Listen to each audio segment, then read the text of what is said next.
şəhid anası, dik tut başını. Bil ki vətən üçün şəhid olubdur oğlun.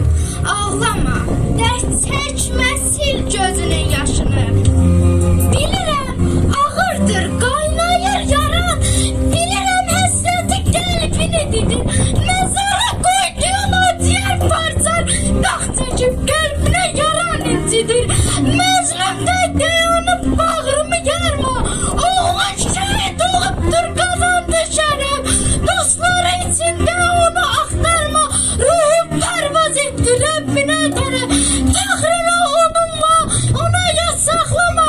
Ruhu bu yüzündən agahdır onun. Sənin evladındır, lakin unutma. Həqiqi sahibi Allah'tır onun. Daha yollarına gözünü dikmə. Sən qoşuldun şəhidlər karvanına. Sən daha qəm yemə, boynunu bükmə. Qovuşdu saadət ünvanına. Budur şəhidlərin əsl saadəti. Qoşa bir, quca bir məqamdır. Hər kəs qovuşmaz. Ağlama, ağlama şəhid anası. Şəhid anasına kədər yaraşmaz. Şəhid anasına kədər yaraşmaz. Müharibədən keçir neçə il, neçə ay. Ürəkdən gülə bilmir şəhid anası. Oğluna körpə vaxtı oxumuşdu laylay. İndi qəbri üstündə çəkir ahuvay. Bir ana kimi toy etmək istəyirdi oğluna. Oğlundan sonuncu zərk gəldi ona. Ana, ana məni bağışla. Əlvida anacan. Qala bilmədim yanında sonacan. Bu gənc yaşında saçlarına düşüb dən. Necə də qocalmış qəmdən, kədərdən. Oğlu ilə nə qədər vardır arzular. Puç olmuş həmin arzular, xəyallar. Ey şəhid anası, ey şəhid anası, sən məğrur yaşa. İgidlər məhcəsinə getdilər savaşa. Oğlun ilə fəxr edir bütün el oba. Şəhidlərin sayəsində yaşayır Azərbaycan. Oğlun ilə fəxr edir bütün el oba. Şəhidlərin sayəsində yaşayır Azərbaycan. Ata, ata evə gəlirəm. Bütün kəndə sal haray. Həyətin qapısına açıq saxla tay batay.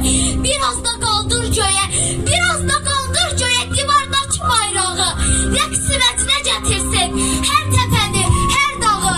Sən də biraz möhkəm ol, qurbanın olum, qəm yemə. Amandır bu xəbəri anama birdən demə. De yıxılıb azacıq, əl ayağın cızıb. Ona görə komandir uşağı evə yazıb.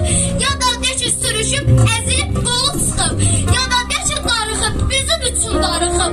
Anam dözməz bu xəbərə, kimsə qəflətən desə.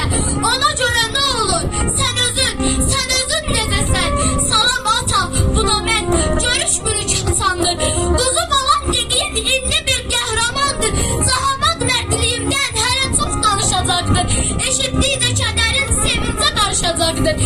İndi isə son dəfə qucaqlaşaq gedirəm. Qulağıma pıçıldadı ki, səninlə fəxr edirəm. Əlvida, əlvida bütün evin yükünü çəkən adam. Bir oğul tabutuna gücü çatmayan atam. Əlvida, əlvida bütün evin yükünü çəkən adam.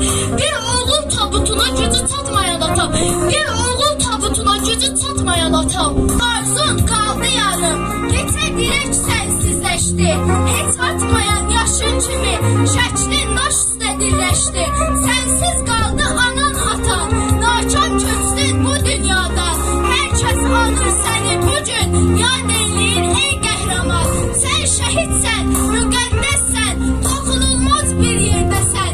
Qürur duyur eşqi sənlə, ana torpaq, ana vətən. Vətənə olan sevgin tək, adın ucalır günbəgün. Sən eşqinsən, Qarabağa bayraq sancan şəhidimsən. Sən eşqinsən.